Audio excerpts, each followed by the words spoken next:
بلکہ ان پر بھی رحمت نازل کر۔ تو ہمارا عقیدہ کیا ہونا چاہیے ان کے لیے؟ یہ ضرورت ابراہیمی بتا رہا ہے، نماز بتا رہی ہے کہ ہم کو یہ عقیدہ والا بن کے رہنا ہے۔ اب آئیے اس بات پر کہ گناہ کسی کا کتنا ہی بڑا کیوں نہ ہو، عقیدہ آپ سمجھ گئے، بہت واضح طور پر عقیدہ بیان کر قرآن کے آیت دلیل کے ساتھ بیان کر دیا میں نے۔ الذین انعمت علیہم کی دلیل قرآن سے دے دیے، اور قرآن کے بعد صرف نماز میں ضرور ابراہیم سے ثابت کر دیا کہ ہم کس عقیدہ ہم کو ہونا چاہیے۔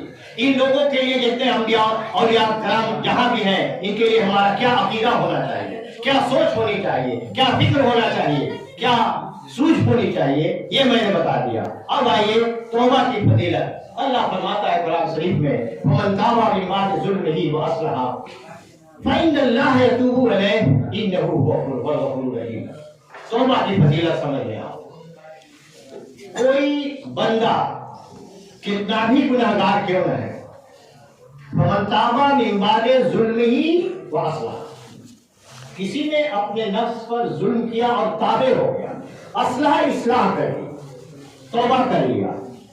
اب جب توبہ کر لیا سچے دل سے کہ آج سے یہ کام ختم، مسجد گیا، وضو کیا، 2 رکعت نماز پڑھا، نماز توبہ، اور سجدے میں چلا گیا، آخری سجدے کے بعد دعا نہیں مانگا، سیدھا سجدہ کیا سلام کے بعد، اور کہا کہ رب ہمیں اندر عیب ہے، بات ہم کرتے ہیں، آج سے توبہ، تو گواہ میں گواہ، تیسرا کوئی نہیں۔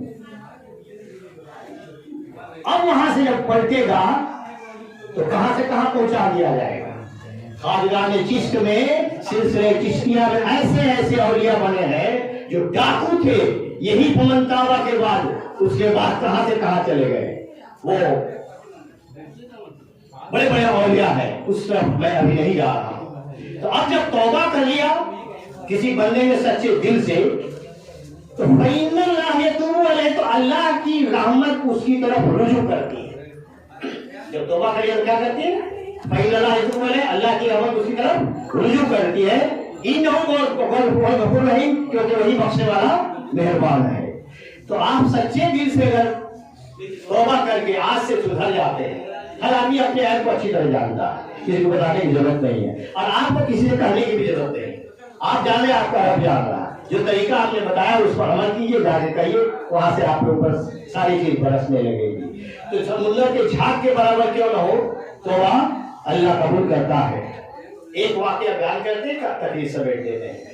موسیٰ علیہ السلام کا نام تو لگ بھگ لوگ جانتے ہیں، ہر آدمی تقریر میں بولتا ہے۔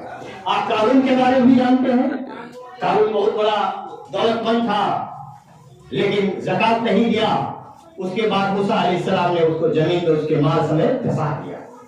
لیکن جب وہ دھس رہا تھا زمین کے وقت، تو موسیٰ علیہ السلام کو فریاد کر رہا تھا، موسیٰ علیہ السلام چھوڑ دیے، معاف کر دیے، چھوڑ دیے، لیکن حضور معاف نہیں کیے، دھستا چلا گیا، یہاں تک کہ دوسرا مشن اللہ کی آواز آئی وہاں سے۔ اسی پر بات سمجھ رہا ہوں، توبہ کی اہمیت بتا رہا ہوں۔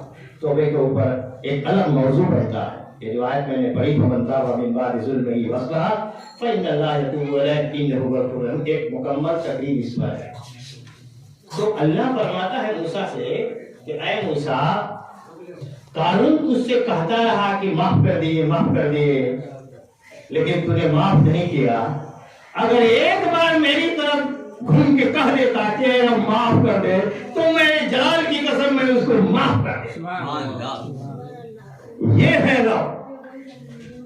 رب، اتنی رحمت والا ہے۔ آپ معافی مانگ کے تو دیکھیں، توبہ کر کے تو دیکھیں، تائب ہو کے تو دیکھیں، آپ اپنی غلطیوں کا احساس کر کے تو دیکھیں، اور پھر وہاں نہ لوٹیں۔ انشاءاللہ تعالی ہماری کہنے سے زیادہ سننے پر اللہ ہم سب کو توفیق عنایت فرمائے۔ جو بھی بھول چوک غلطیاں ہم سے ہوئی اللہ معاف کرے۔ وما علینا الا البلاغ، استغفر اللہ ربی من کل ذنب واتوب الیہ۔ آئیے درود و سلام پڑھیں، صلاۃ و سلام